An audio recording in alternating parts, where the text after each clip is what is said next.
I was invited to do an ocular of the supposed project po na dapat gagawin ko po sa office ng isa pong senator. Sino po? Okay, Senator Erwin Tulfo po. Your Honor, if I may, can I have please a short statement? I hope you will not deduct it from my time. Oh, hindi. Kasi yung responses hindi kasama. Go ahead, please. Yes, Your Honor. Yes, I am Mina Jose, and I am appearing before this committee in my capacity, in my personal capacity, and as a representative of WJ Construction. I came before this committee with humility and respect to share the truth. First of all, I thank the committee through the leadership of our chairperson, Honorable Senator Panfilo Lacson, for giving me this opportunity to explain my side.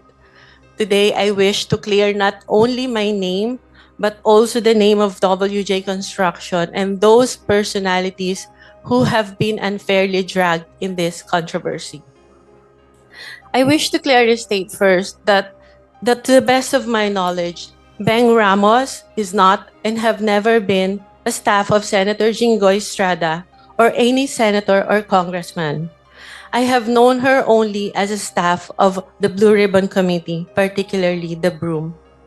And as far as I know, Beng is a dedicated government employee who has never been involved in any controversy, especially in this anomalous flood control projects that Ade Bryce mentioned in the congressional hearings.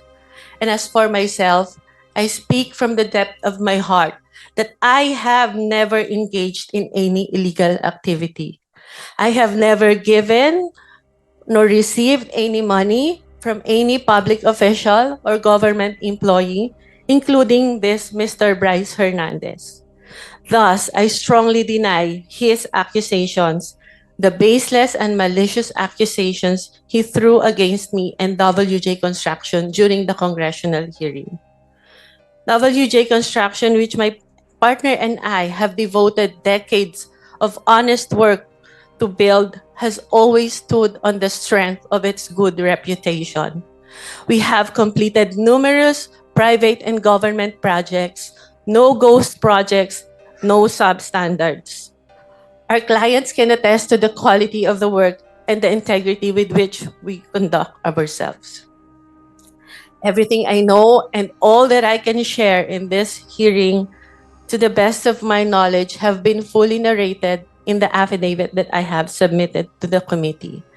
I am here today to affirm those truths, to defend my integrity, and to stand firm for the good name of WJ Construction, which represents not only my family's livelihood, but the honest labor of the many people who have worked for us. I'm sorry, Your Honor, so emotional. Thank you so much. Thank you, Ms. Mina. Itong affidavit dated September 17, ito ba yung malaya mong ginawa at walang nagpwersa o nananakot sa'yo para gawin ito?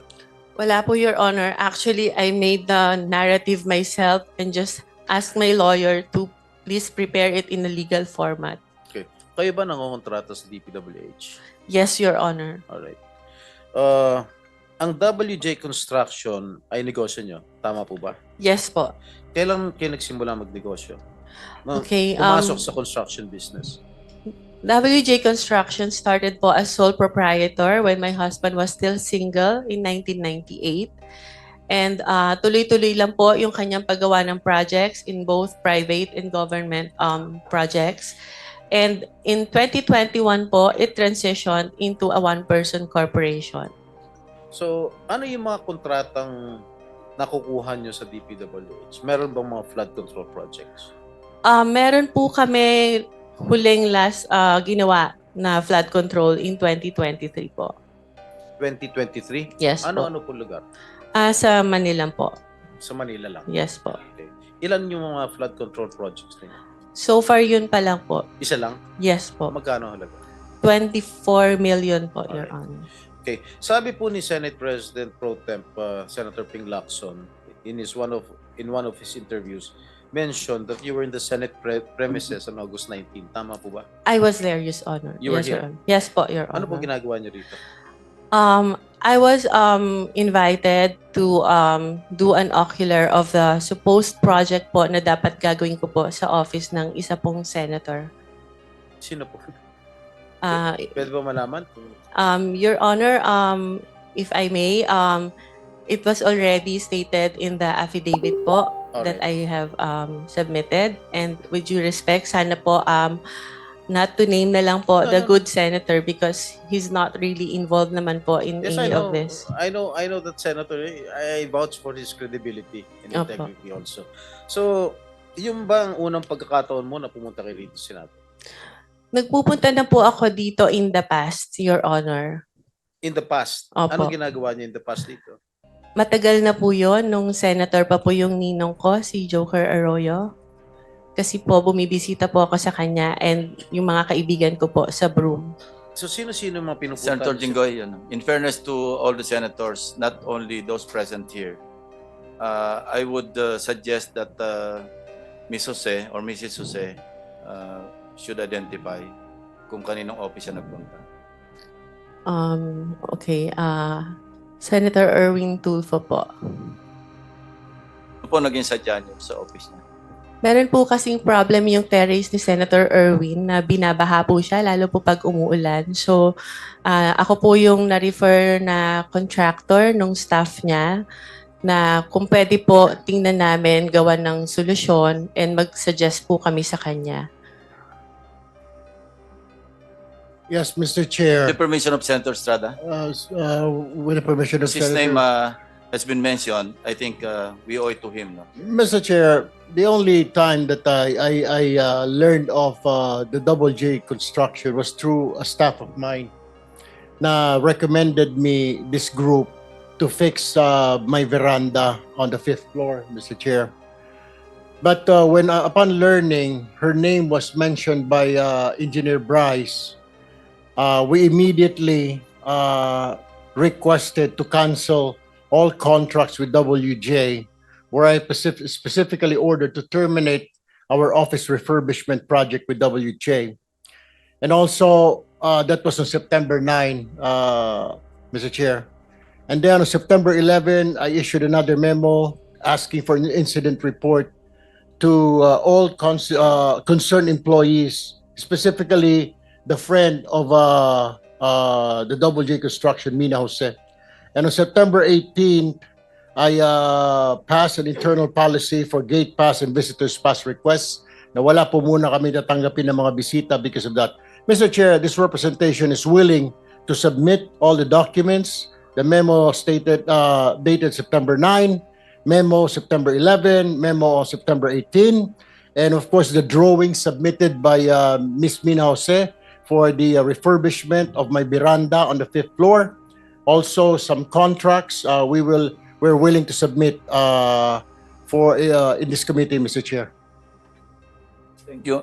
Mrs. Jose, meron pong sinabit sa aming opisina yung Director General, CCTV footage. So gusto ko lang malaman din para sa kaalaman ng lahat. Bukod sa opisina ni Senator Erwin Tulfo, saan po pa kayo nagpunta? Meron pa po akong pinuntahang office. At sabi ko nga po, may mga kaibigan po ako sa Broome na tinext ko na papunta ako ng Senate and I want to see them. Can we plus on the screen yung footage, yung CCTV? Linawin mo yung broom. Ano yung broom? It's the Blue Ribbon Oversight Yes, Office hindi alam- Management, hindi alam Your ng Honor. public. Masusundan na lang natin ito, no? Ano sa third floor na ba ito? Doon muna sa ground floor. August 19. Yeah. August 19, correct. Sige po, habang tinitingnan nyo, kayo na yung magkakwento kung ano yung flow ng events nung kayo dumalaw dito. Anong Okay, oras? so from saan the kayo lobby po, nagsabi po ako na I have a permit to enter the Senate and then tinanong po yung pangalan ko, hinanap po nila sa computer and then nung na-confirm po nila, sabi nila umakyat ka na sa second floor, doon ka mag-register. So pag akyat po, nakikita nyo po, meron pong separate na bag and body scanner where yung mga guest po dapat mag-pass through muna doon. After po noon, pupunta po sa logbook area, ilalag nyo po yung pangalan nyo, yung phone number nyo, taga saan kayo, and kung saang office kayo pupunta. And hitingnan po kami ng ID to verify kung kami po talaga yung nasa list. And that's what I did, Your Honors. Ito po, yan na yung pumunta kayo sa Broome, di ba? Yes Sige, po. Sige, tuloy nyo lang. Yeah, so dahil nga po nakita ko na yung elevator is cramped and dalawa lang po yung para sa mga senators, isa lang po yung sa guests, and natatakot ako na pumasok sa cramped elevator because I don't have my mask, I took the stairs po. And dumaan po ako kay Beng. Inuna ko po muna siya dahil sa totoo lang po, nakiusap po ako sa kanyang mag-prepare or mag-print ng sample proposal na i-attempt ko po sanang i-present kay Senator Erwin. So dumaan po ako doon briefly. Nagpicture pa nga po kami and I texted my other friend sa Broome who was at that time in the session hall to tell her na, hey, nandito na ako. So after po noon, umakyat na ako dahil nagagalit na po sa akin yung staff ni Senator. Bakit daw po ang tagal ko? Sandali lang daw po si Senator para explain sa akin kung ano yung gusto niyang gawin. So umakyat na po ako sa office ni Senator Erwin Tulfo. Mr. Chair, may I also add that we'll be submitting a screenshot of the text message between my staff and Miss Mina Jose. Where was she during that time? Dahil doon po sa text message, sinabi niya dumaan pa sa Broome. At meron din po akong letter sa staff ko asking her bakit dumaan sa Broome. Parang ginamit po yung aming opisina na makapasyal siya sa Broome, wala naman po sa agenda. Hindi rin po niya minensyon na may kilala po siya dito sa Senate, dyan sa Broome, sa Blue Ribbon. So, in other words, Mr. Chair, parang nagamit po yung opisina ko para dumaan po siya sa Broome kung ano man yung kanyang business doon, Mr. Chair. My apologies, Your Honor, if that appeared that way. It was just my intention to see my friend, especially when I heard that Beng is suffering from cancer and I haven't seen her in a long time. So I thought it was an opportunity for me to also visit her. Mr. Chair, the question is, you should have told us na may kaibigan ka under investigation. My staff even asked me, Mr. Chair, if you would remember and you lied. Sinabi namin, baka ikaw sabit ka dito sa flood control. Wala po kami, hindi po kami sabit dyan. Ang mga project ko, 30 million. Do you remember that? You were asked, Ms. Jose. Yes, Your Honor, because I am of honest belief na wala po talaga kami. You were not, bakit nababanggit ang pangalan mo dito ngayon? Meron ka palang kinalaman dyan sa mga proyekto sa Bulacan na yan. Why didn't you tell us straight up? And had you told us na meron kang sabit sa mga project sa Bulacan, we wouldn't have let you step in the Senate, Ms. Jose. Your Honor, prior to the text message that was shared by Bryce, nagulat po talaga ako dahil wala po kaming pinasukang project. We never joined any bidding. We never Mr. submitted Chair, any documents. hindi nga po Mr. Chair, sinasabi para lumalabas na isa ka sa conduit, isa ka sa mga sabit na nagdala ng pera, something to that effect. Hindi ko naman sinasabi na kasama ka sa proyekto, pero sabit ka sa problema sa flood control. You should have told us. You should have informed my staff na pumunta ka rito na dadaan po muna ako. How hard is that to say? Pakisabi kay Senator, dadaanan ko muna yung kaibigan ko sa Broome na may sakit na cancer. Why didn't you do that, Ms. Jose, Mr. Chair? Your Honor, I don't think Senator Erwin is privy to the conversation with the staff Yes. to Yeah. whom I have mentioned before. Senator this- Erwin, please no.